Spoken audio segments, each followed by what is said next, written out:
He called her savage for carrying his baby, until she saved them both. That was how the storm broke inside the cold perfection of Harrington Labs' billionaire mansion. The words cut through the pristine kitchen like a thunderclap, shattering. The silence that had lingered there for months. Logan Harrington, a man worshipped in Silicon Valley for his discipline and feared for his empire, stood at the doorway with his fists clenched and his jaw rigid. His voice, usually calm like a polished weapon, now trembled with a mixture of fury and disbelief. And before him, Maya Carter froze. She was 24, with dark hair pulled into a modest bun, her maid's uniform neat but humble, her back slightly bent from hours of housework. Yet the picture that enraged Logan was not her cooking dinner, nor her quiet defiance. It was the baby, strapped tightly to her back in a vibrant sling. 8-month-old Ellie Whitmore, daughter of Logan and his late wife Lauren, peeked out from the colorful fabric, her little hands grasping at the patterns, her face lit up with the purest smile. It was a joy no one had seen in that mansion for months. Logan's eyes narrowed. "This is barbaric," he spat.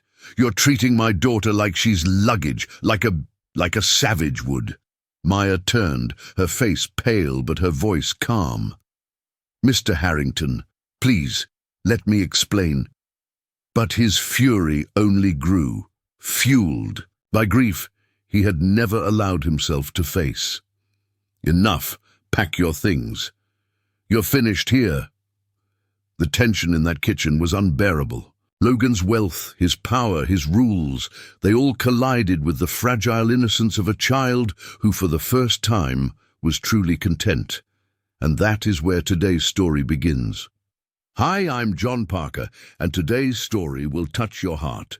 Don't forget to subscribe to the channel, give your like, it means so much to me, and leave in the comments which city or country you are listening from. Only hours earlier, the Harrington mansion had been silent like a mausoleum, echoing the loss of Lauren Whitmore, the woman whose meticulous childcare manuals still ruled every room. Logan, unable to let go, had turned his grief into obsession. Feeding schedules, charts, surveillance cameras, everything documented and controlled. He thought perfection would protect his daughter. But perfection had left Ellie hollow-eyed, sleepless, and distant. And Maya Carter, a young woman who carried her own scars and debts, had stepped into this world not out of choice, but necessity. She needed money, desperately, for her Aunt Lorraine's cancer treatment back in Cleveland, and for her younger brother Miles, who was close to losing his place at university. She had left behind everything she knew, clutching the only inheritance. Her mother had left, a traditional cloth sling that generations of women in her family had used to carry their children. To Logan, it looked primitive. To Ellie, it was salvation. That night, as the baby's laughter faded into cries once Logan pulled her away, the millionaire believed he had regained control. He couldn't see the truth staring at him in the face, that he had just pushed away. The only person who could heal his broken home. The clash of culture and grief had begun, and its flames would burn through every wall Logan had built around his heart. Because sometimes the most powerful redemption doesn't come from science, wealth, or control, but from love carried on someone's back, wrapped in colors that refused to fade. And in that moment of fury and dismissal, none of them knew that destiny was already weaving a story where betrayal, revelation, and transformation would collide. Maya's secret would not only save Ellie, it would force Logan Harrington to confront every belief he had about civilization, family, and love. And the price of his ignorance? That was yet to be revealed. The storm of words echoed long after Maya left. The kitchen, her heart pounding but her dignity intact. Upstairs, Ellie's cries filled the mansion like a haunting echo. Downstairs, Logan poured himself a glass of scotch with trembling hands, convincing himself he had done the right thing. Yet a seed of doubt had already been planted. a doubt that would soon grow into a revelation he could never have imagined. Easy. Glash in that glittering kitchen was not born in a single night. It was the result of two lives colliding from opposite worlds. Logan Harrington, the millionaire CEO of Harrington Labs, and Maya Carter, a maid-turned-nanny whose only wealth was resilience.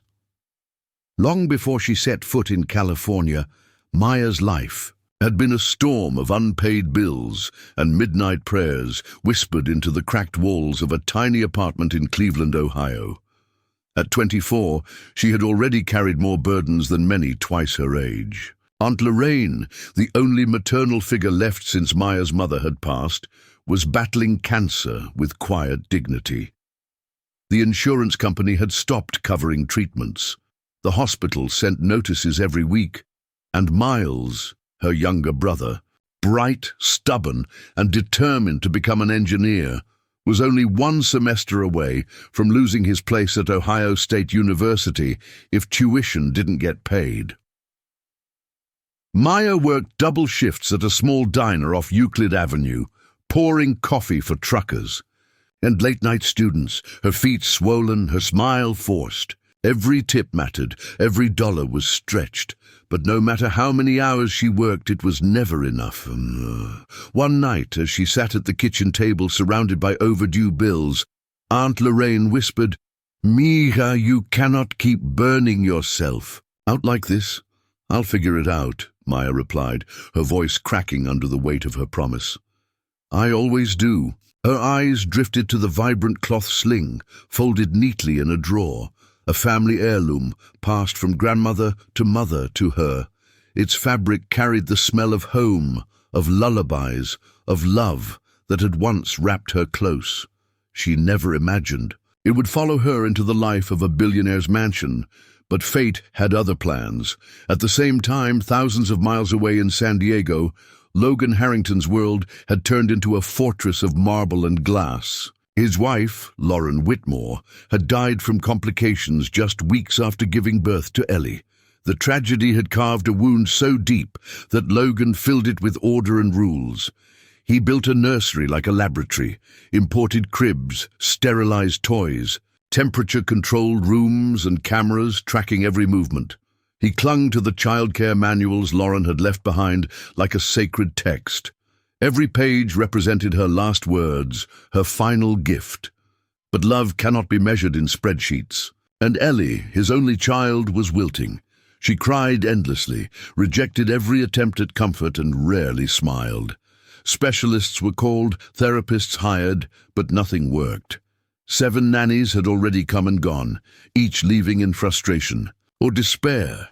Mrs. Diane Whitaker, the house manager, had watched the decline with heavy eyes. She had been in service long enough to know when a home was haunted, and this mansion was. "Sir," she once dared to say to Logan, "your daughter doesn't need more charts. She needs warmth." But Logan shut her down. "She needs discipline, structure. That's what will keep her safe." His grief, disguised as control, blinded him to the truth. Ellie was starving not for food, but for human connection. When Maya applied for the nanny position, it was desperation, not ambition, that drove her. The job posting had appeared like a miracle, $4,000 a month, housing provided, medical benefits, enough to cover Aunt Lorraine's treatments, Miles's tuition, and maybe, just maybe, give Maya a chance to breathe. The phone interview was brief, handled by Mrs. Whitaker. Maya's references from a local childcare center impressed her, and within days, travel was arranged. Maya kissed Aunt Lorraine goodbye, hugged Miles as though it might be the last time, and boarded a bus bound for California. She carried only one suitcase, her courage, and the folded sling her mother had once used to carry her. Her first day at the Harrington estate was overwhelming. The mansion perched on a cliff overlooking the Pacific Ocean, its steel and glass architecture gleaming like a monument to power. Inside, silence reigned. No laughter echoed through its marble halls. Mrs. Whittaker gave her a tour, her voice clipped but not unkind. 7 nannies in 8 months, she said quietly. Mr. Harrington has very specific expectations. Follow them, and you'll survive longer than most. Maya nodded, though her heart thudded in her chest. She needed this job. Failure was not an option. Then she heard it, the piercing cry of a baby. Her steps quickened until she reached the nursery. There lay Ellie, her face red, fists balled, tears streaming. The sight tugged at Maya's heart. Without thinking, she scooped the child into her arms. But Ellie only screamed louder, her tiny body stiff, rejecting the stranger. Mrs. Whittaker sighed. She doesn't bond with anyone, not since... Her voice trailed off, Maya whispered, rocking the child gently. It's okay, sweetheart. You don't know me yet, but I'll take care of you. The baby wailed on, as though the walls themselves were echoing her loneliness. That night, Maya lay, awake in her new room, staring at the sling folded in her drawer. Memories of her mother's voice came back. This cloth carries love, Maya. One day it will carry yours too. Could something so old, so simple, truly heal a wound that money and doctors could not? She hesitated. Logan's rules were clear. No improvisation, no deviation from protocol. To him, anything outside the manual was dangerous. But as Ellie's cries rang through the mansion again, something inside Maya shifted. She knew what had to be done, and soon that choice would ignite the fury of a millionaire and set in motion a revelation neither of them could escape. Before sunrise over the Pacific, the mansion glowed in blue-gray silence. Downstairs, automated lights hummed to life. Upstairs, Ellie's thin cries threaded through the air like a warning. Maya lay awake on the edge of the narrow bed in the staff corridor, staring at the drawer where the sling waited, folded, patient, almost sacred. She rose, washed her hands, and opened the drawer with the careful reverence of someone lifting a family Bible. The cloth slid into her palms with familiar, "Wait." She could almost hear Aunt Lorraine's voice. "Near the heartbeat, Nina. That's where children learn the world is safe." In the nursery, the Millionaire's instruments watched from their perches. Digital thermometers, motion sensors, a camera blinking red. Ellie lay in the imported crib, cheeks flushed from another restless night. When Maya stepped close, the child's eyes widened, not in recognition but in dread of disappointment. "It's all right," Maya whispered, voice soft as a lullaby remembered. "We're going to try something old, older than grief, older than fear."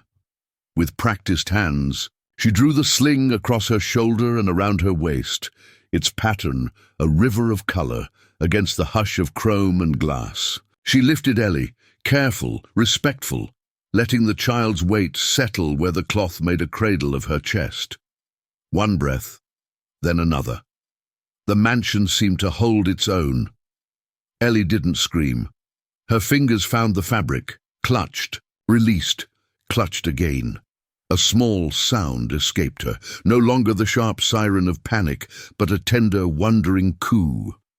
Her head shifted, cheek to Maya's collarbone, as if listening for a drum she had heard in another life. Maya swayed, not theatrically, not even consciously, just the natural rhythm of a woman moving through a kitchen, a market, a life. She tasted salt and sunlight, though neither touched her tongue. Ellie's breath warmed the hollow beneath her throat. A tremulous peace unfurled. "Good morning, little bird," Maya said, a smile tugging where fear had lived. "We moved together." She tested the day. Feeding first, not in the rigid chair the manual insisted upon, but as she walked slowly, weight supported, bottle angled, heartbeat steady. Ellie drank. Not grudgingly. Not with the heartbreaking refusal that had haunted every shift. She swallowed, like the child she had been born to be, hungry for this world. In the kitchen, Mrs. Diane Whittaker paused with a stack of linens and forgot to breathe. The sight was ordinary in some neighborhoods and mythic in others. The maid, no, the nanny, stirring oatmeal with a wooden spoon, while a baby dozed, safe and serene, tied close in a bright river of cotton. "My lord," Mrs. Whittaker murmured, crossing herself by instinct rather than habit. "She's quiet." "She's home," Maya said simply, "for the first time." "It won't sit well with Mr. Harrington," the house manager warned, voice low. "He runs this place like a lab study life," Maya replied. "This is life." Through the morning, peace stitched itself in small, radiant pieces. Ellie began to follow the spoon with her eyes as Maya mashed banana into the pot, to track the clink of glass when water filled a pitcher, to relax as the rhythm of footsteps turned into a lullaby. Between chores, Maya hummed old songs from church basements in Cleveland, fragments of lullabies her mother sang on summer porches. The mansion, once an icebox, warmed by degrees, as if someone had opened a vent from the human world. The nanny cleaned as she carried, dusting the nursery with one hand, straightening books with the other. Ellie's eyelids dipped, her fists unclenched. She napped in gentle stretches, not the jolting micro-sleeps of exhaustion, but the real kind, the kind that lets a small body repair itself without fear. When she woke, there was no shriek, only a curious sound, soft and round, bap, bap. By noon, the impossible child accepted a second bottle, then reached for Maya's braid, testing texture, exploring. The camera recorded a baby content. It could not record why. The bright cloth lived under a loose cardigan, edges hidden in plain sight, the wrap artfully tucked where a house camera saw only shoulders and motion. "Keep your cardigan on when you pass the hall lens," Mrs. Whittaker advised, brisk but kind, eyes shining treacherously. "And, Miss Carter, thank you." "For what?" "For bringing the sound of a happy child back into a house that forgot." Outside, the Millionaire's day burned like a fuse. Logan Harrington stalked through Harrington Labs in a slate suit that fit like armor, fielding calls about a lawsuit, a product delay, an investor's veiled threat. He signed papers with a pen that cost as much as someone's rent, and for once felt like he wasn't in control of anything that mattered. By 2 o'clock, an ache he didn't name pulled him home. He entered not to silence, but to a music he could neither orchestrate nor deny. Spoon on pan, a humming line, the hiccup laugh of a child discovering air. His hand stilled on the archway to the kitchen. There was no sling to see, not from that angle. Only Maya's back, cardigan neat, the baby propped in a hip hold that looked, at a distance, safe enough. Ellie cooed. When Logan said her name, she looked, not past him, not through him, but at him. Something old in his chest cracked like lake ice. "What changed?" he asked, voice measured. Maya set the spoon down. She turned, and for a second her calm almost faltered. "Patience," she said, truth wrapped in a single word. "And time." He studied the counters, the neatness, the lack of chaos. She ate twice. She slept like a child who believes a place will be the same when she opens her eyes. He swallowed. That sentence struck too close to the ache he never spoke aloud. The night Lauren died, the sterile nursery, the fear that any door opened would reveal something gone forever. "Keep doing whatever you're doing," he said at last, cautious, granting permission to results he did not understand. "Just document it." "Of course," Maya replied. She did document every ounce, every nap, every new sound, yet the report could not hold the secret hum beneath each metric, a heartbeat under cloth, a lullaby older than his grief. By late afternoon, the mansion felt different, not healed but stitched. Ellie's gaze grew bright. Her little voice rolled test sounds into the air. Ba, da. When the sun swung low over the Pacific, the child reached for Logan with a hesitant curiosity that made him forget to breathe. He took her, awkward but trying, repeating the angle he'd seen in the manual. She leaned forward, touched his jaw with the open palm of a blessing and giggled. It startled them both. That night, Maya stayed on the move. She cleaned as Ellie slept, then read quietly in the hallway light while the monitor showed a baby exhaling long, steady rivers of breath. At 2 a.m., when the camera in the nursery blinked awake after a motion ping, it captured only a shadow. Crossing, a caregiver adjusting a blanket with the attentiveness of someone guarding a flame. 3 days. That's how long it took for the impossible to look ordinary. Weight gain trending up, fussing trending down, eyes bright, hands curious. Dr. Rowan Pierce noticed immediately at the wellness check. Engagement improved. Tone improved. This is a different child. Logan sat straighter, hope dangerous in his chest. What changed? The doctor asked.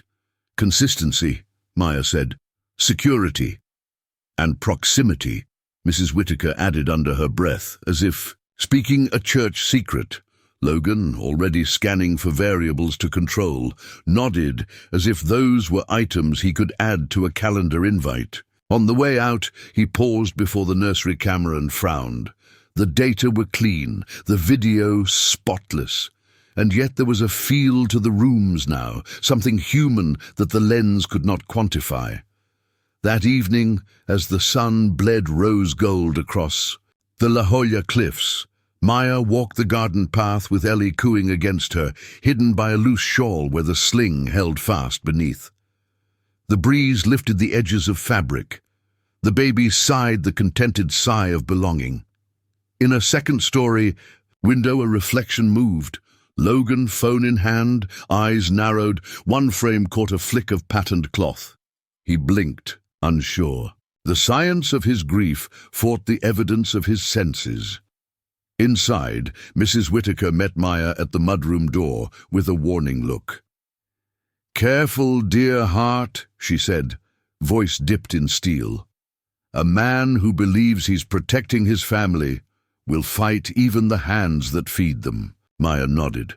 "I won't hide forever," she answered, quiet but firm, "but I'll protect the child until he can see." She smoothed the sling once, like a prayer made visible, and climbed the back stairs. Upstairs, the Millionaire rewatched. A 3-second clip where a corner of color refused to disappear. Pride bristled, doubt bloomed. Somewhere between the two, a decision began to form, one that would test loyalty, expose family secrets, and turn the house of glass into a mirror. Because, in saving a child, the nanny had nudged the first domino, and the next would not fall quietly. The peace that had bloomed within Harrington Manor was fragile, too fragile to last.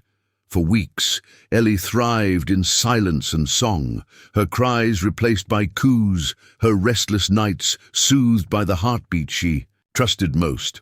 To Logan, the change was miraculous.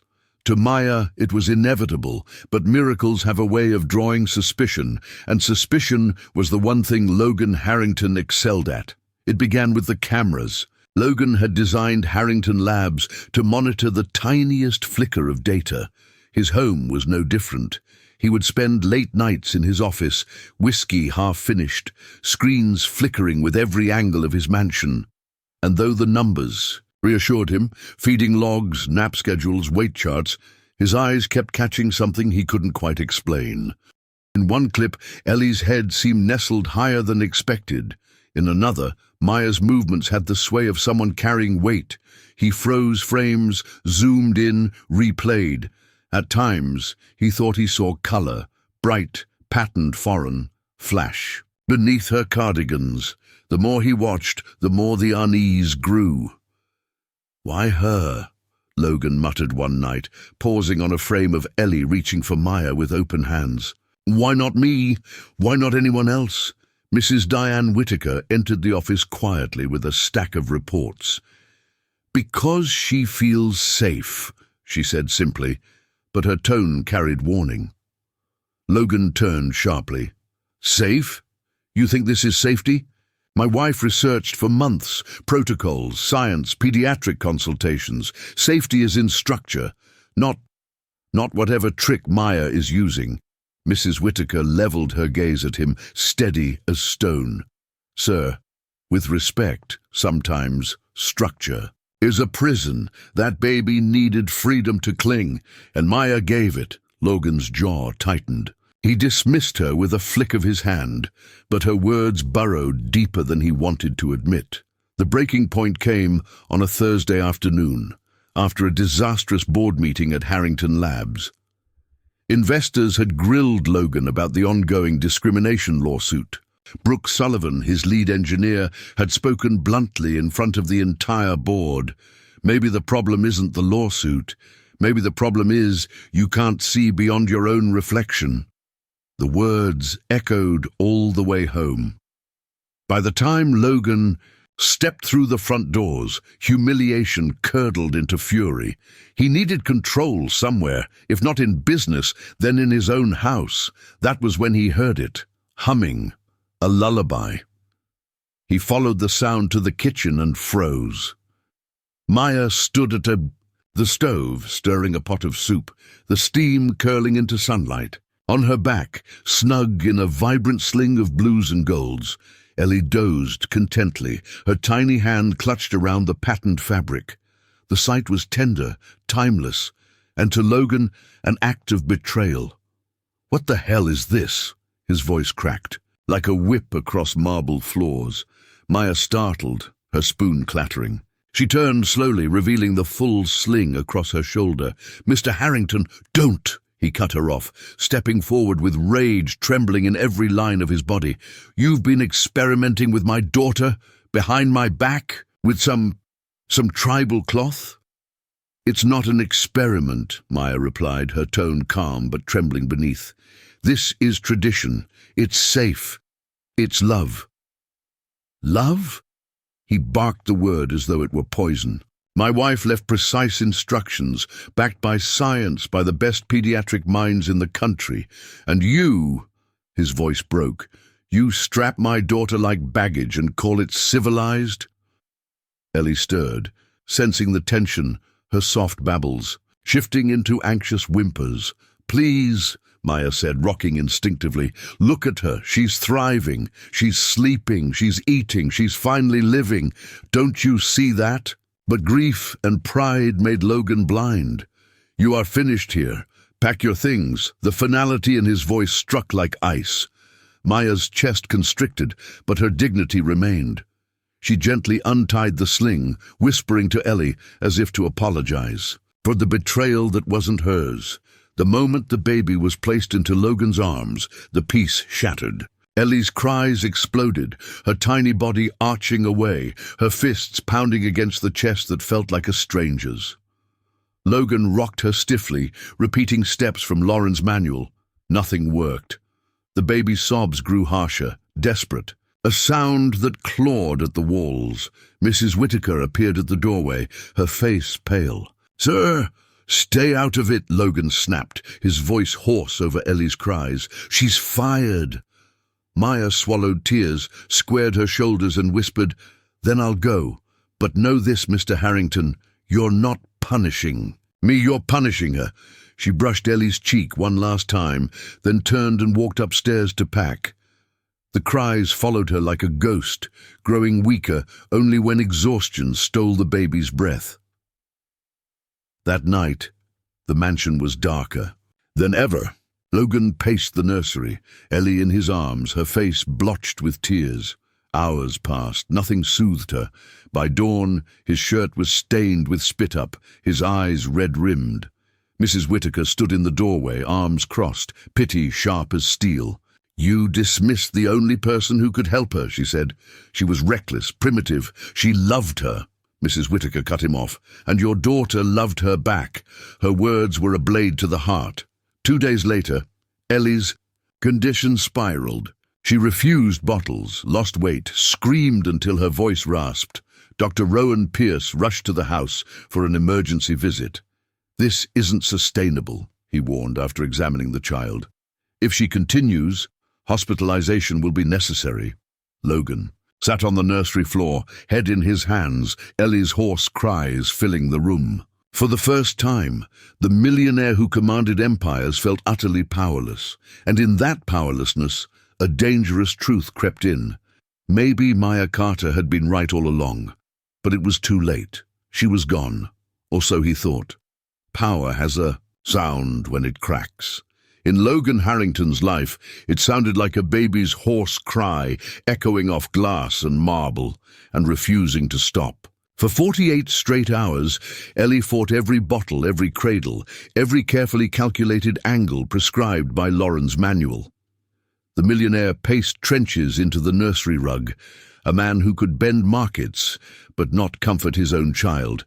Dr. Rowan Pierce came twice in one day. He checked vitals, measured weight loss, read the strain in Ellie's little chest. "We're close to hospitalizing," he said softly, not to frighten, but the truth doesn't care about courtesy. She's dysregulated. Her nervous system is stuck in alarm. She needs proximity, security, consistency. Security, Logan's voice rasped. She has cameras, climate control, monitors. The child doesn't know the price tag of the room, the doctor cut in gently. She knows heartbeat, rhythm, warmth. Whatever Miss Carter was doing, it regulated her. Find it. Find it. The words landed like a verdict. After Rowan left, the house fell into a thick, anxious quiet, broken only by Ellie's intermittent, exhausted whimpers. Mrs. Diane Whittaker stood in the doorway, arms folded, stone and mercy in equal measure. "You're a brilliant man, Mr. Harrington," she said. "Prove it where it matters." When she was gone, Logan sat at his office desk and did what he had always done when he was drowning. He searched. "Infant carrying benefits," he typed. "Kangaroo care evidence. Attachment theory arousal regulation. American Academy of Pediatrics baby wearing." Links bloomed like lifelines. He clicked with a skeptic's caution and read with a father's desperation. Peer-reviewed studies out of Harvard and McGill on skin-to-skin reducing infant cortisol and stabilizing heart rate. Position statements from pediatric associations, noting how contact and rhythmic movement can help traumatized infants regulate sleep and feeding. Developmental psychologists explaining secure attachment as the base from which exploration becomes safe. The language was clinical, but beneath it pulsed the thing he had tried to spreadsheet into existence. Being held tells a child the world won't disappear. He leaned back, eyes burning. His empire, Harrington Labs, algorithms, venture rounds, suddenly felt like scaffolding around an empty room. What if the manual was never the point? He whispered to no one. What if Lauren wanted warmth? At the edge of that thought, grief opened its jaw. He went to Lauren's office, the room he had sealed after her funeral, as if closing a door could freeze time. Dust haloed the spine of a leather notebook. He turned the pages with reverent fingers, past product ideas and pregnancy notes, past neatly clipped articles about cribs and formulas, then in the back pocket, an envelope he didn't recognize. To Logan, in case I forget to say it. His hands shook. Inside, a letter in Lauren's tidy print. "If I panic, if I over-research, remind me to listen to my body, to hold our child. I've been reading about baby wearing and kangaroo care. If I'm not here, promise me you won't let charts replace warmth. Promise me she'll know a heartbeat before she knows a schedule." L.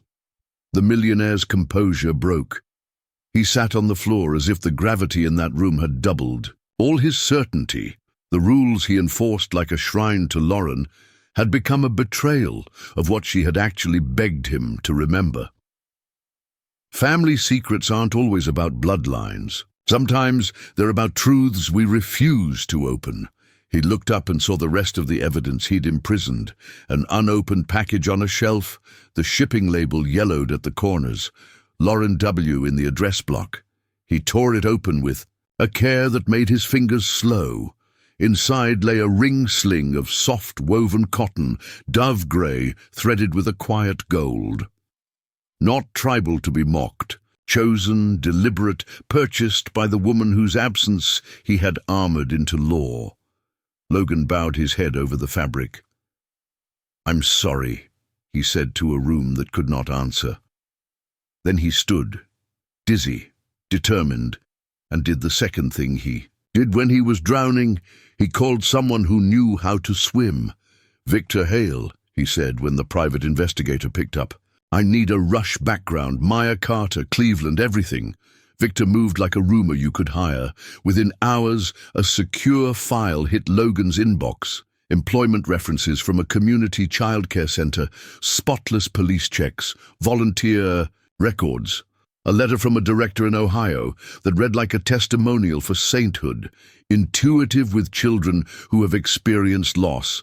They anchor to her. No red flags, no grift, no angle. Just a maid turned nanny, with a talent the mansion had tried to sterilize out of existence. And then an unexpected line item. "One more thing," Victor said on speaker. "There's an old FAFSA record. She paused her own community college classes when her aunt's chemo bills spiked. The aunt's oncologist? At Scripps La Jolla. She moved here, Mr. Harrington, to be closer to the same clinics you use for your VIP health packages. She didn't come to conquer your house. She came to save her family."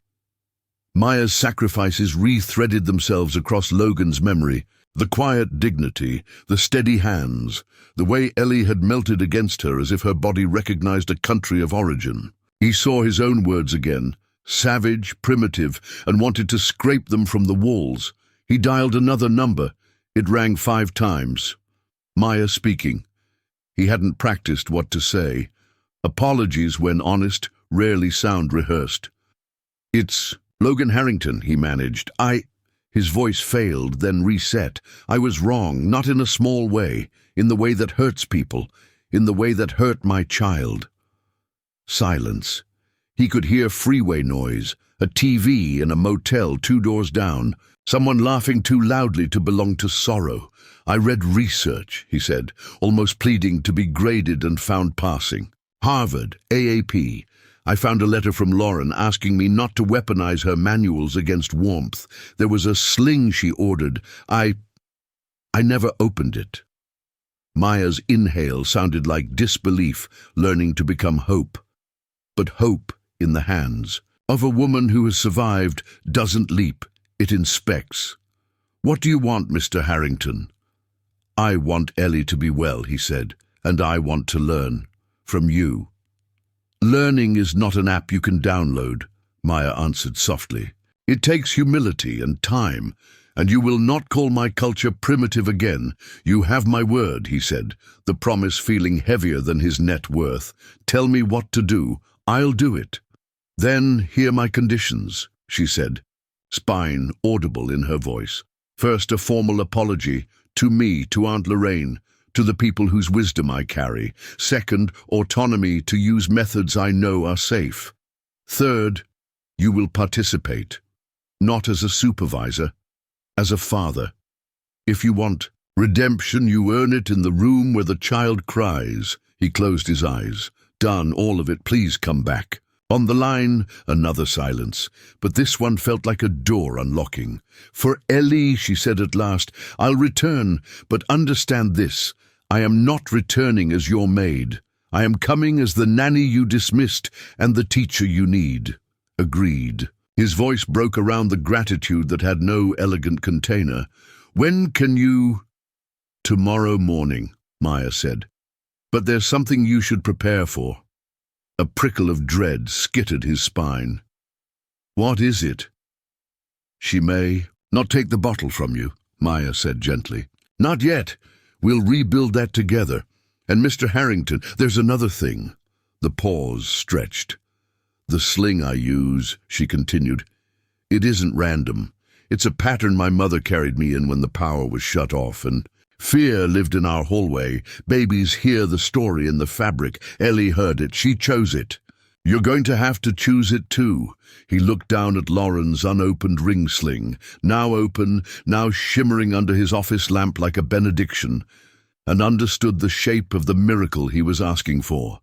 Not an instant cure, but a slow apprenticeship to love, "Teach me," he said. "Tomorrow, 7 a.m. And Logan," she said his name for the first time, not as a title, but as a man. "Throw out the cameras in the nursery." He flinched. Habit screamed liability. Fear said control is safety. But the letter in his pocket and the child down the hall corrected him. "I'll remove them," he said. "Tonight." When he hung up, he went upstairs and unscrewed the lenses himself. Ellie slept in exhausted snatches, her lashes still damp. He whispered to her as he worked, "I'm learning, kiddo. Too late, but I'm learning." At dawn, the house waited like a held breath. Mrs. Whitaker brewed coffee strong enough to wake a small country and laid out a clean burp cloth like a nurse setting a scalpel. The doorbell chimed at 6:59. Maya stood on the threshold with a small bag, her cardigan neat, her chin high, and the bright river of her sling folded over one arm like a flag you don't lower for anyone. "Good morning," she said. Not unkind, not quick to forget. "Good morning," he answered, stepping back. Later," she said gently. "The child first." They climbed the stairs together. In the nursery, now unblinking, lensless, Ellie stirred and whimpered. Logan's hands twitched uselessly in the air. Maya moved with a ceremony he would come to recognize. Wash hands, steady breath, cloth unfurled, baby lifted with a reverence that made the room itself soften. Ellie settled as if a storm had finally found land. "Now," Maya said, "you're going to learn the rap." "Me?" He blinked, genuinely startled. For all his contrition, he had pictured redemption as cheering from the sidelines while she did the holy work. "You," she said, already guiding his hands. "The millionaire who wants control will learn to surrender to a knot. Under, across, through. Keep the fabric flat, check her airway, shoulder to knee supported. There, feel that?" He did. Ellie's cheek warmed his chest. The rhythm of his own breath steadied. A sound he hadn't made since the day she was born escaped him, small and unguarded. A laugh, raw and wet. Maya smiled, and the room approved. Downstairs by Lauren's office, a small wind from the ocean pushed the door ajar. The unopened things of grief had been opened at last. But the house still held one more secret. A sealed folder at the bottom of a locked drawer, initialed LW, with a notation that would complicate everything they thought they knew about the Whitmore name and who had wanted what for this child. From the beginning. And when Logan, later that afternoon, finally turned that key, the twist waiting inside would change not just how Ellie was carried, but who exactly had been carrying the truth all along. The Harrington mansion breathed differently. Once Maya returned, the air no longer rang hollow with sterile silence, but pulsed with the rhythms of lullabies, whispered reassurances, and the hum of a father stumbling toward humility. For the first time in months, Ellie slept with her fists unclenched, her face serene against a chest, sometimes Maya's, sometimes Logan's, learning to be a safe harbor. But peace is never without shadow. Beneath the polished surface of the mansion, in the locked drawers of Lauren Whitmore's old office, a secret had been waiting, paper pressed flat by grief, ink ready to bleed into the present. It happened late on a Saturday evening. The ocean rolled against the cliffs like a drumbeat while Logan carried Ellie down the hallway, the sling tied clumsily but firmly across his shoulders. She had fallen asleep against him, her breath tiny clouds of absolution. He placed her in, the crib only long enough to stretch his arms and, restless, wandered into Lauren's study. The room smelled faintly of dust and lavender, the last scent Lauren had worn. The desk stood immaculate, the kind of order only grief enforces. Logan sat heavily in her chair, his gaze drawn to the drawer he had never opened. For months he had avoided it, as if the brass handle itself could bite. But now, with Maya's words about humility ringing in his head, he pulled out the small key Lauren had once worn on a chain and turned it. The drawer groaned open. Inside, beneath a pile of insurance papers and outdated manuals, lay a single folder marked in Lauren's hand. "Ellie, in case of emergency. Logan's throat tightened. He opened it. Inside were legal documents, medical notes, and a letter, addressed not to him, but to whomever becomes Ellie's guardian if I cannot. His vision blurred as he read Lauren's words. She had written them while still pregnant, anticipating complications she never confessed to him. "If something happens to me," the letter began, "I want my daughter to grow up not just in privilege, but in love. Logan is brilliant, but brilliance alone is not enough. If I am gone, I ask that my dear friend Lorraine Wells and her niece Maya Carter remain part of Ellie's life. They carry the warmth our child will need." Logan's hands shook. Lorraine Wells, the name seared into his mind, Maya's aunt, the very woman Maya had spoken of with reverence, the one fighting cancer back in Cleveland. Lauren had known her, trusted her, had woven her into Ellie's future without ever telling him. The implications thundered. This wasn't chance. Maya's arrival in their lives wasn't only necessity, it was prophecy written in Lauren's own hand. The next morning, Logan called Maya into the study. She arrived with Ellie against her back, humming softly. He gestured to the open folder, his expression carved from stone and storm. "Did you know?" His voice was hoarse, carrying both accusation and awe. Maya glanced at the papers, recognition flickering across her face. She tightened the sling instinctively, Ellie's small head pressed deeper against her. "I suspected. Aunt Lorraine told me once that she had counseled Lauren during her pregnancy, but I never saw this letter. She never mentioned it was formal." Logan paced, running both hands through his hair. "She trusted you. She trusted your family enough to write this." He slammed the folder shut, then reopened it as though disbelief could erase ink. "And I dismissed you. I called you savage." Maya's eyes softened, though her voice stayed firm. "Grief blinds, but blindness doesn't erase truth. Lauren saw what Ellie would need if she wasn't here, and she wasn't wrong." He turned to the window, fists clenching and unclenching. "All this time I thought control was protection, that my empire, my rules, my manuals, those would shield Ellie. But Lauren, she knew better. She knew I'd fail without someone like you." "Not someone like me," Maya corrected gently. "Me, my family, my traditions. What you mocked is what your wife chose." Her words cracked the last defense in him. For a long time, Logan stood silent, shoulders heavy, pride dissolving into shame. That evening, as the Pacific darkened into violet shadows, Mrs. Whitaker found Logan in the nursery, staring at his daughter as she slept. "You've read it, then," she said quietly. He nodded. "She wrote their names. Lorraine Wells, Maya Carter. My wife knew, and I—" He broke off, unable to finish. Mrs. Whitaker's gaze was steady. "Mr. Harrington, grief makes tyrants of men, but redemption waits on the same road. Question is, will you walk it? I don't know how. Start by saying the words you've avoided," she replied. "Not to me, to her." Later that night, Logan knocked on Maya's door. She opened it, Ellie asleep against her chest, her eyes wary. He held the folder in one hand, his pride in the other. "I found Lauren's letter," he said simply. "She trusted you. I didn't, and I failed you both." Maya studied him, silence stretching until it felt unbearable. "Finally," she whispered, "then learn to succeed, not with numbers, but with trust." He nodded, emotion clogging his throat. "Teach me. I'll listen." In the days that followed, Logan's transformation began.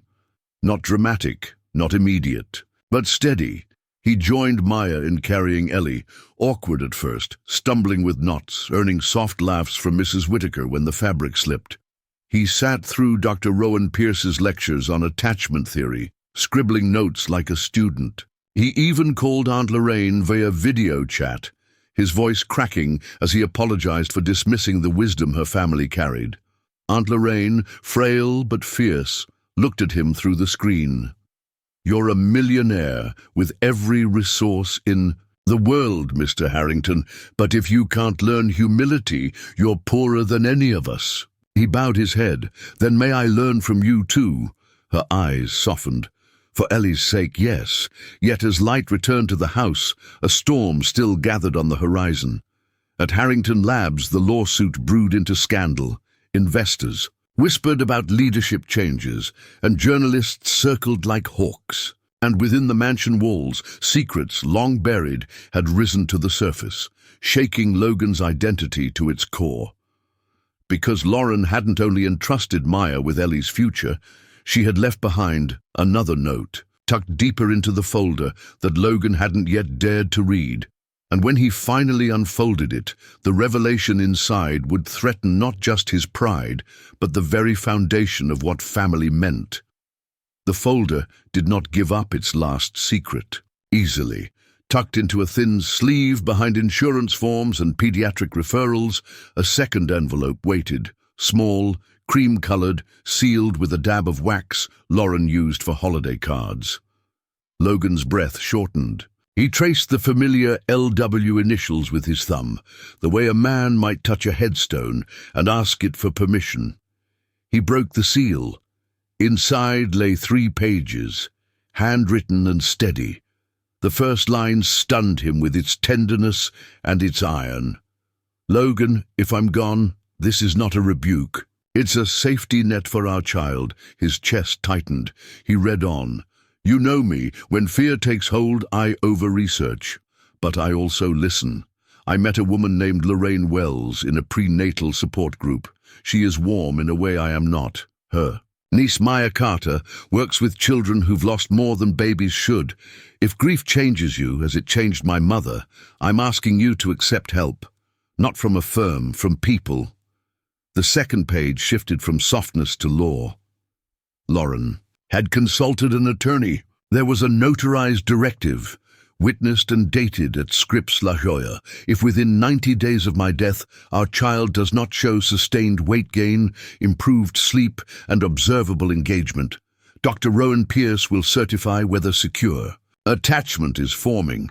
If not, I request, temporarily and with compassion, that guardianship be shared with Lorraine Wells until the above is achieved. This is not punishment. This is protection." Logan stood so quickly the chair skidded. "Shared guardianship." His hands trembled. He reread the line, searching for a loophole. There was none.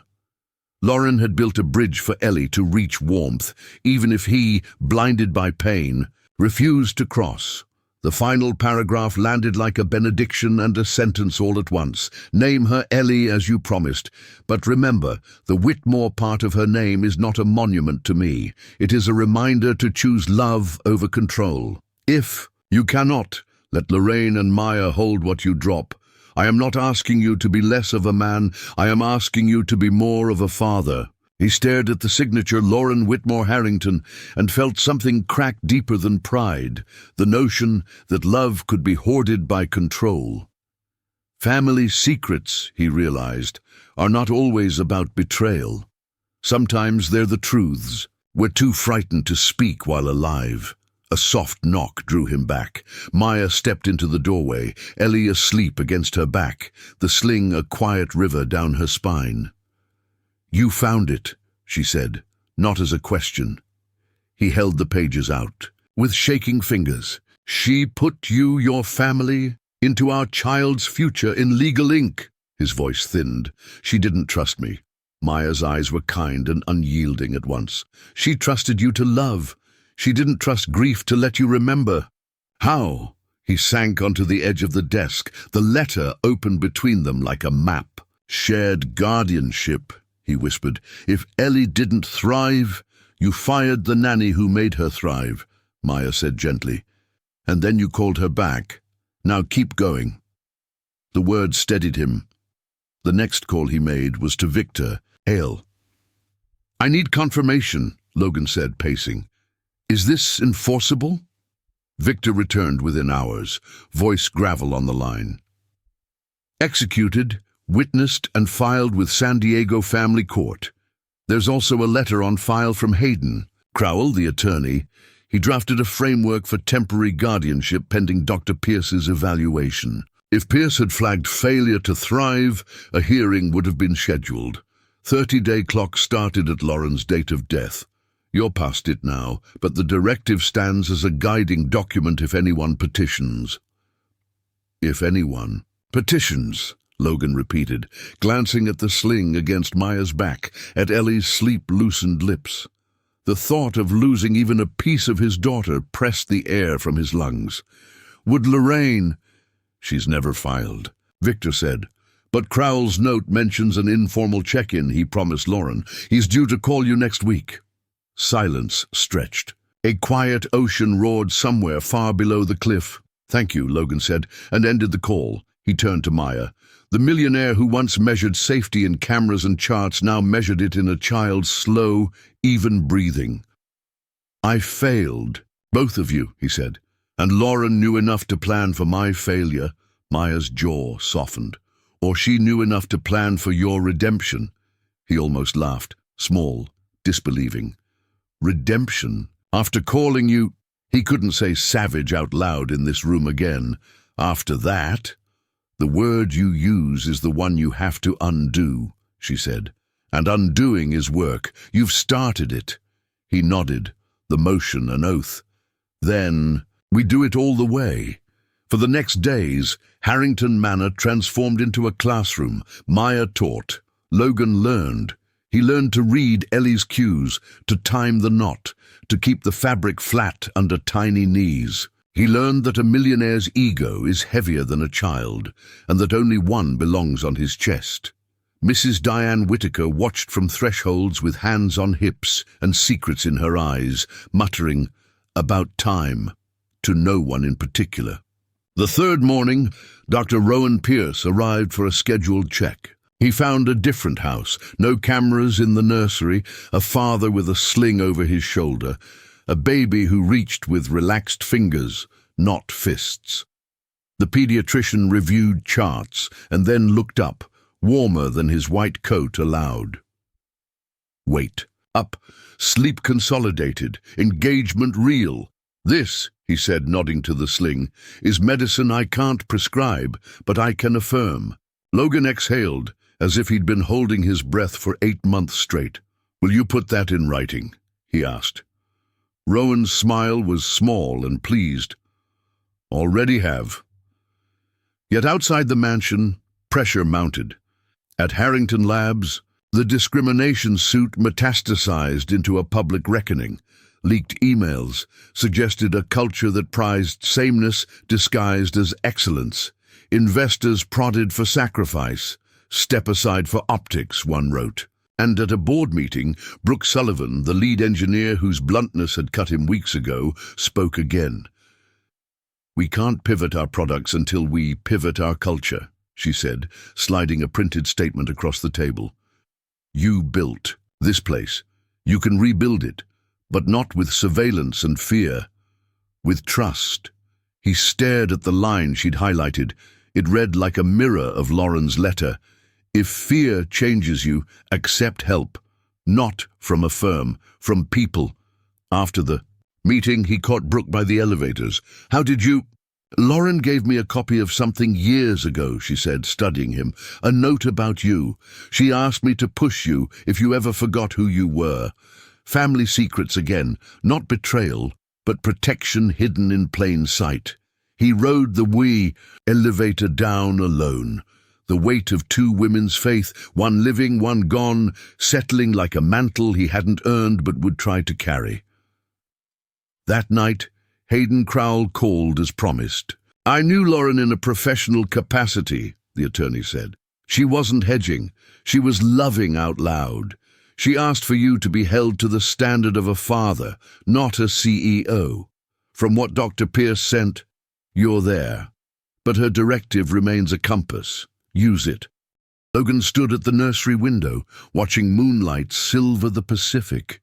Ellie slept inside the arc of Maya's arms in the old rocker that creaked like an oath. "I will," he said, "and thank you for creating a world where my wife's love could outlive her." When he hung up, he found Maya in the chair, eyes half-lidded, whispering a hymn that was more breath than melody. He knelt beside them, humbled. "I keep learning that Lauren trusted you long before I did," he said quietly. "If there's anything else I don't know, about Ellie, about the plan, tell me. I don't want any more ghosts in our house." Maya hesitated, then nodded toward the folder still open on the desk. "There's a postscript," she said. "Look again."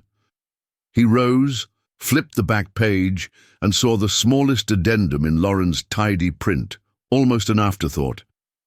"P.S. If Ellie struggles to speak, try singing first. She'll come to words through rhythm. It's how my mother reached me. It's how Lorraine taught me to reach frightened children." A memory struck. Hours earlier, Ellie had babbled ba-da to Maya's hum, and then, just once, pressed a consonant that sounded like the beginning of ma. His eyes filled before he could swallow the swell. "We'll sing," he said hoarsely, "every day." He lifted his gaze to Maya, to the child, to the sling that had become a flag, the millionaire, the maid, the nanny, the child. 4 points of a compass that finally pointed home. Outside, fog rolled inland from the water. Inside, the house warmed around a small living center of heartbeat and breath. The papers in the folder lay still, but their truth moved through walls, through bone, into the future, because love had set conditions not to punish, but to keep its promise. And now that promise demanded a payment due. At dawn, a black SUV stopped. At the gates, a process server stepped out with a manila envelope bearing the seal of Superior Court of California. Harrington Labs had erupted overnight, news vans, trending outrage, shareholders drawing blood. The hearing date inside the envelope offered Logan a choice: stand in 2 rooms at once and be nothing everywhere, or choose 1 room, 1 child, and become a father in full. He opened the envelope with steady hands. The paper trembled anyway. And as the bell at the service entrance rang a second time, Mrs. Whitaker called up the stairs, voice ringing like a church bell. "Mr. Harrington, there's someone at the door asking for Maya Carter." The past had finally arrived to sit at their table. What it carried, with the court seal and a stranger's face, would either fracture this fragile redemption or seal it with a truth none of them yet knew how to hold. The clang of the service bell echoed through Harrington Manor like a summons. Logan froze on the landing, manila envelope in hand, while Mrs. Whitaker's words drifted up the marble staircase. "There's someone here asking for Maya Carter." Maya stepped into the hall, Ellie secured against her back, her cardigan half-buttoned. Her eyes searched Logan's face, reading the tension etched into his jaw, the paper trembling in his grip. "Who is it?" she asked. Logan descended, the child's faint breathing warming the back of Maya's neck as she followed. In the foyer, a tall man in a dark suit stood with professional stillness. He introduced himself in a clipped tone. "Hayden Crowell, family attorney? I represent the late Lauren Whitmore's estate." The name made Logan's stomach drop. He had expected the call, but not this sudden embodiment of judgment at his door. Crowell extended 2 envelopes. One is addressed to Mr. Harrington, the other to Ms. Carter. His gaze flicked toward Maya, measured but not unkind. "Your names appear together in Lauren's directive. I'm here to formalize the court's request." Maya shifted Ellie higher on her back. "Court's request?" Crowell nodded. "The guardianship directive has been activated for review. Though Dr. Pierce has noted significant improvement in the child, the court wants clarity on implementation. Given recent reports," his eyes lingered on Logan, "there will be a preliminary hearing." Inside the study, the 3 sat like reluctant conspirators. Ellie stirred softly, soothed by Maya's heartbeat. Logan opened his envelope with hands that had once signed billion-dollar deals without shaking. The document was blunt. Superior Court of California, San Diego County. Hearing scheduled. Parties: Logan Harrington, biological father, Lorraine Wells, and Maya Carter, named alternates. Logan's pulse thundered. They're questioning whether I'm fit to raise my own daughter. Not quite, Crowell corrected, adjusting his glasses. They're questioning whether you can do so without support. Lauren's directive wasn't punitive, it was precautionary. But now that it's surfaced, the court must verify compliance. Maya's envelope was shorter, a summons to appear as witness and potential co-guardian. Her hand tightened on the paper until it crumpled. I never wanted this fight, she whispered. I only wanted to help Ellie heal. Crowell's voice softened. The court isn't blind, Miss Carter.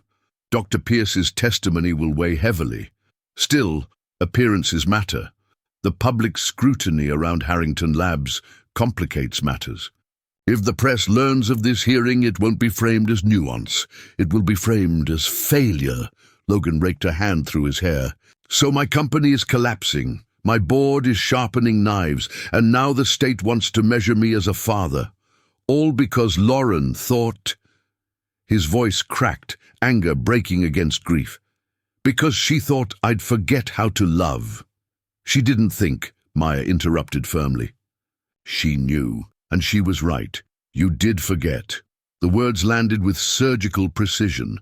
Logan looked up, stung, but Maya's gaze was steady, not cruel. But you're remembering now, she added. That's what matters. Ellie stirred, cooing softly, her hand brushing against Maya's collar. The tiny sound cut through the tension like a hymn. Over the next days, the mansion became preparation ground. Crowell briefed them on court etiquette, potential questions, the importance of presenting unity. Mrs. Whitaker ironed Logan's suit with the same severity she once reserved for setting the household staff. Dr. Pierce drafted a clinical report, highlighting Ellie's remarkable turnaround under Maya's care. At night, Logan sat in the nursery, rocking Ellie, the sling snug against his chest. He practiced answers aloud, as if she were judge and jury both. Yes, I failed her at first. Yes, I let grief blind me. But I am here now. I am learning. His voice cracked into the dim. Don't let them take you. Maya watched once, leaning silently in the doorway. Her heart twisted, not in pity, but in recognition. She too knew the taste of desperation, the prayer of holding on when everything threatened to slip away. The morning of the hearing, San Diego was draped in a marine layer, fog rolling heavy along the freeway. Outside the courthouse, a cluster of reporters lingered, drawn by whispers of scandal.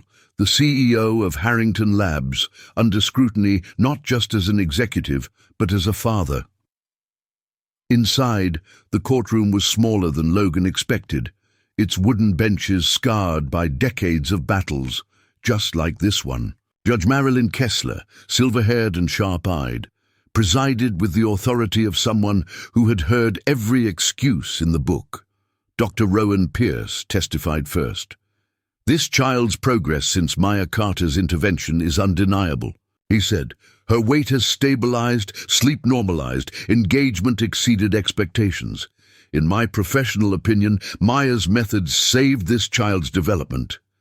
Logan swallowed hard, every syllable cut with gratitude and shame.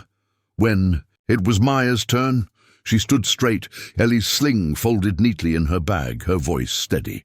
I never sought custody. I sought her healing.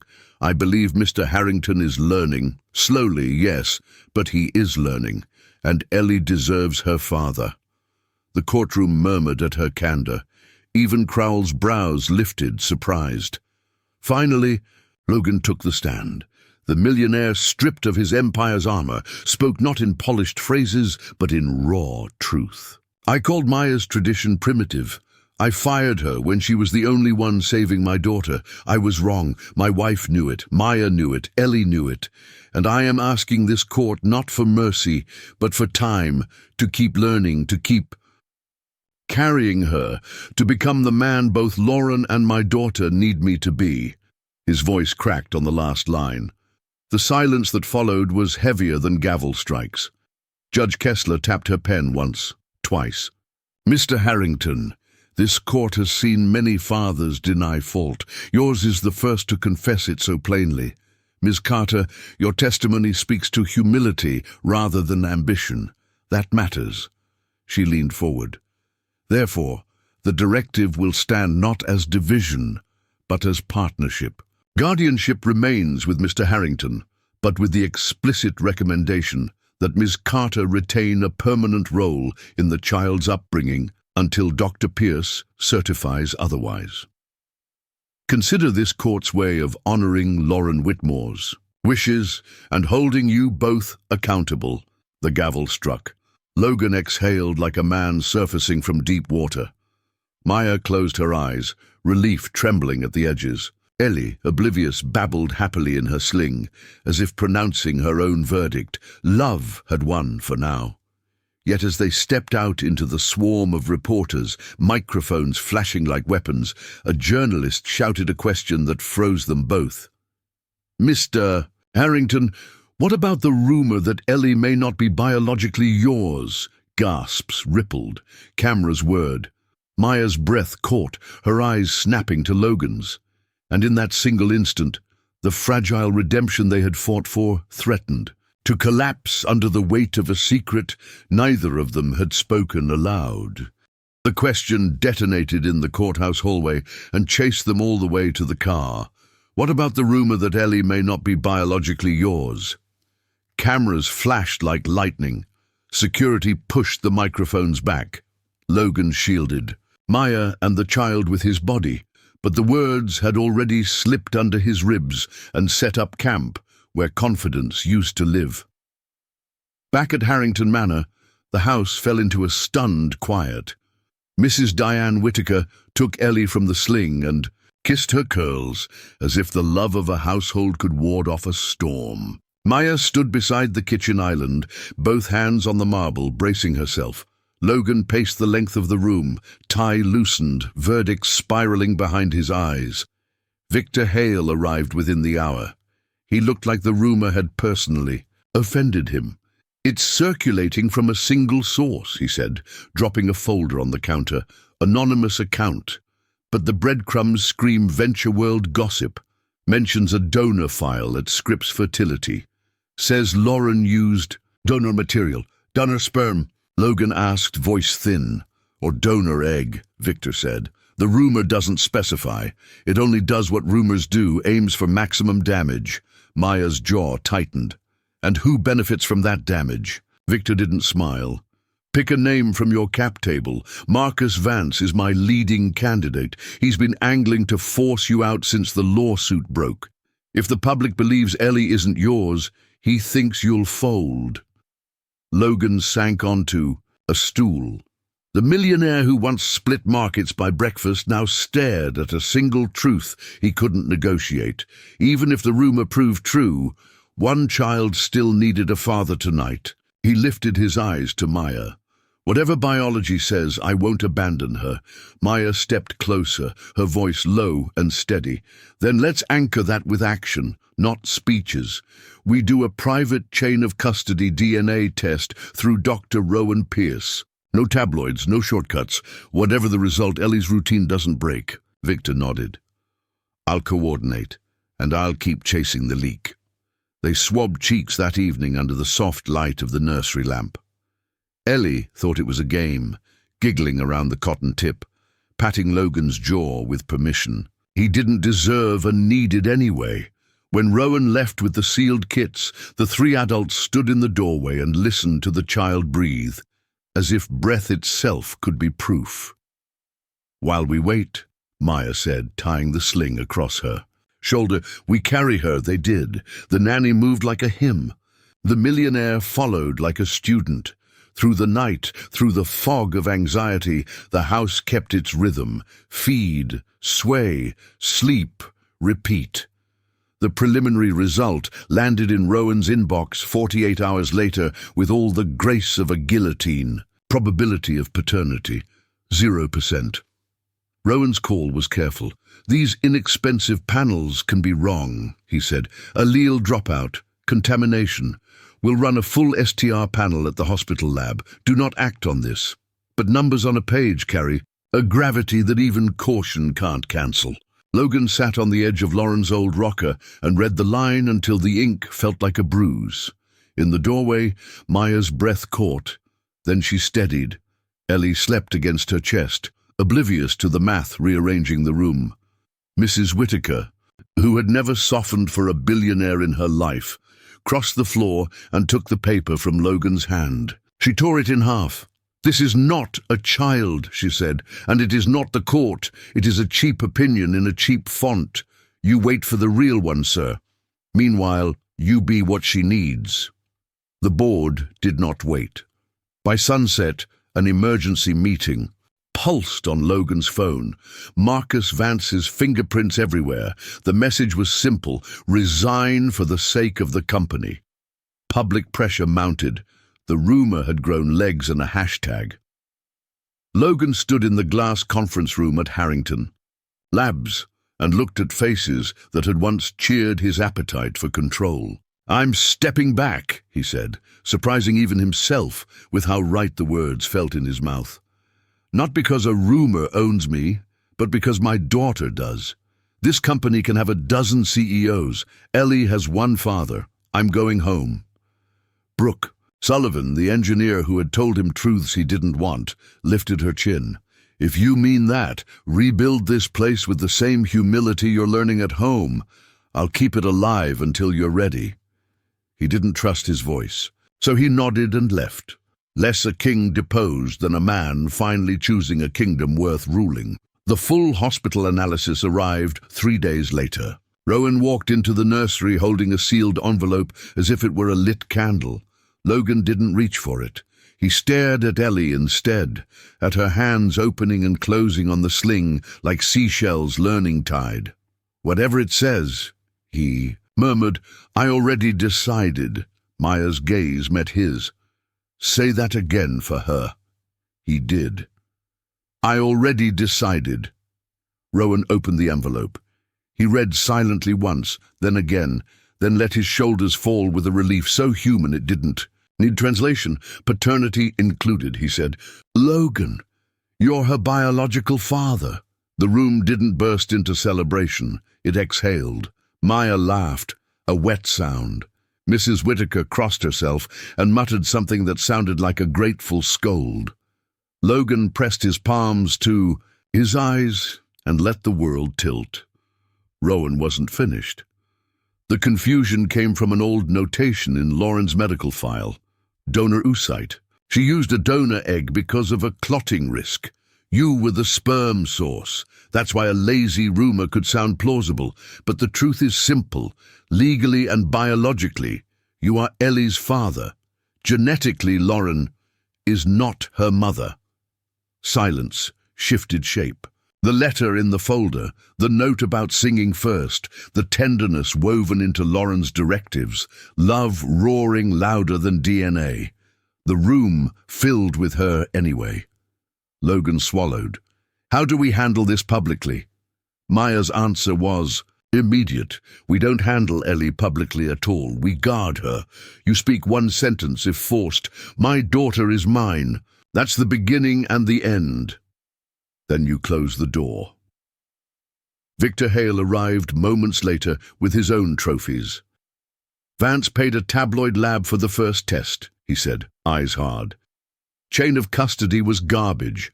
I've got emails. He'll settle or he'll bleed. Your board is already peeling off him." Logan didn't smile. For the first time, victory felt like the quiet that comes after a fever breaks. He looked at Maya. "I owe you more than apologies." "You owe Ellie a father who keeps learning," she said. "And you owe Lauren the life she wanted for this." "Child," he nodded, then did something no one at Harrington Labs had ever seen him do. He asked for help without hiding it. "Stay," he said softly. "Not as staff, as family. Maya's breath hitched. The word carried weight. She didn't answer it yet. She looked at the child between them, as if Ellie could vote. Ellie stirred, opened her mouth, and chased a sound from somewhere beyond fear. Da! It was barely there. A syllable cupped in breath, but it unfolded like sunrise. Logan's knees nearly gave. Maya's smile broke open. Mrs. Whittaker put a hand over her mouth and pretended not to cry. Rowan checked his watch, professional reflex returning. "One more thing," he said, gentler now. "The court will want documentation of this result. I'll file it with Judge Kessler. The directive remains a compass. The crisis is over. Crisis in the singular, perhaps, but life is a series." That evening, as fog licked the cliffs and the mansion finally sounded like a home, Brooke Sullivan called from the lab floor. "Quick update," she said. "Vance is out. The board wants a public statement. I told them you'd speak when you were ready and not a second before." "Thank you," he said. "Don't thank me yet," Brooke replied. "There's one more thing you need to see, not about the company, about Lauren." She hesitated. "I found an archived email she sent me a month before Ellie was born. She asked me to teach you how to let other people be brilliant for you. She named someone she hoped you'd trust if she couldn't be here." Maya looked up from the rocker. "Who?" Brooke's voice softened on the line. "Maya Carter. She'd met you once, Maya, briefly, at a community event in Cleveland. Said she saw the way babies anchored to you. Said if fear ever made Logan forget softness, you'd remember for him." The house didn't applaud. It listened. Threads tied themselves across miles and months, weaving a story that had never actually been out of control, only out of sight. Maya swallowed, eyes bright. "Then let's honor her," she said. "All of her. The science she loved, the heartbeat she feared she'd forget, the family she built out of strangers." Logan nodded, the shape of a vow settling into his bones. "Tomorrow," he said, "we'll tell the court the truth, and we'll tell the board what kind of company we're going to be." He looked at Ellie, then at Maya. "And tonight, we carry her." They did. The child sighed into sleep, humming, with the room's new gravity. Outside, the sea pressed its shoulder against the cliff as if to promise it would hold. Down the hall, in Lauren's study, a draft lifted the corner of one last paper, an appointment card from Scripps Fertility, scribbled with a note in Lauren's hand. "If love is bigger than blood, choose love." It fluttered to the floor like a benediction, and just as the house settled, as if life had finally agreed to be kind, the doorbell rang again. Late, insistent, a sound that didn't belong to peace. Mrs. Whittaker froze, then called up the stairs, voice tight. "Mr. Harrington, there's a woman here. She says she's Ellie's genetic mother." The story they thought was finished had just opened a hidden door. The bell's echo threaded through Harrington Manor like a summons from fate. Logan descended first, Maya close behind with Ellie pressed to her chest. At the door stood a woman, in her early 40s, auburn hair tied in a low knot, eyes sharp with hesitation. She clutched a folder against her chest like a shield.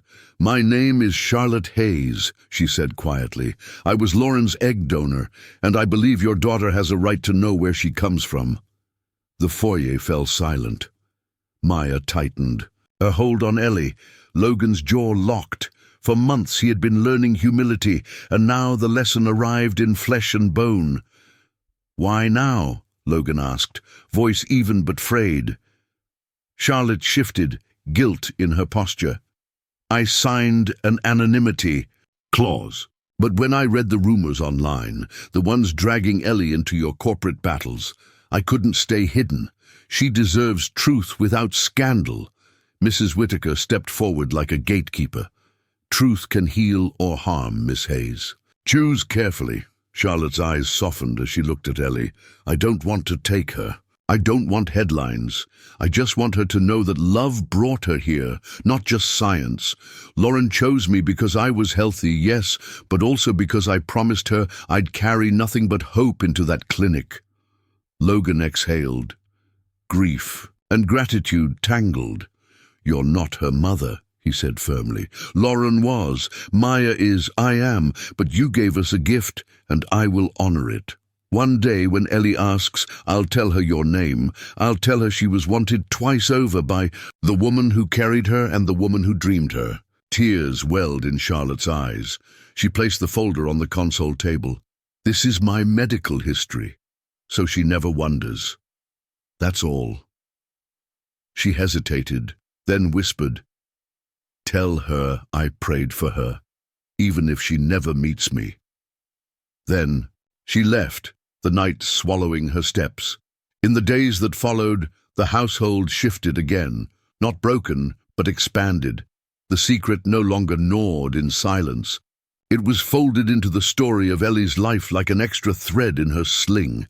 At the next court hearing, Logan spoke with a clarity that silenced every whisper. My daughter is mine, not because of DNA alone, not because of wealth or law, but because I choose her every day.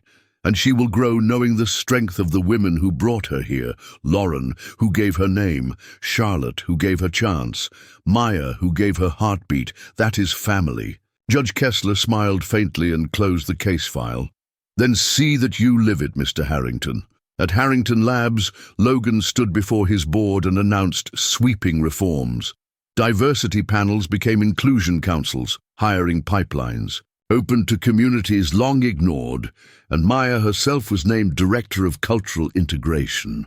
Marcus Vance, cornered by Victor Hale's evidence, resigned in disgrace. Brooke Sullivan took the helm as interim CEO, her vision sharp, her loyalty firm. For once, Logan didn't clutch power. He released it and found his hands free to carry. His child, Thanksgiving, arrived with Aunt Lorraine flown in from Cleveland, her health stabilized by new treatments. She cradled Ellie in the sling, eyes wet with joy. Miles, freshly graduated and hired at Harrington Labs, lifted his glass. To family, blood, chosen, and everything in between. Maya laughed, the sound filling corners the mansion had never known. Logan, watching her with Ellie balanced between them, understood that redemption isn't a single act. It's a practice. Every feed, every lullaby, every moment of choosing love over control. That night, under the glow of the nursery lamp, Ellie babbled her first clear word. Mama. She reached for Maya. Logan's chest ached and healed at once. He whispered into the quiet, you saved us, Maya, all of us. She smiled, laying a hand over his. No, Logan, we saved each other. I'm John Parker, and remember, every story hides a truth. Dear listener, let us know in the comments where you're listening from. We love to see this family grow across countries and hearts. And if this story touched you, please subscribe to the channel, give it a like and share it so that more people can hear tales of redemption, love, and second chances. Because sometimes the bravest thing we can do is carry each other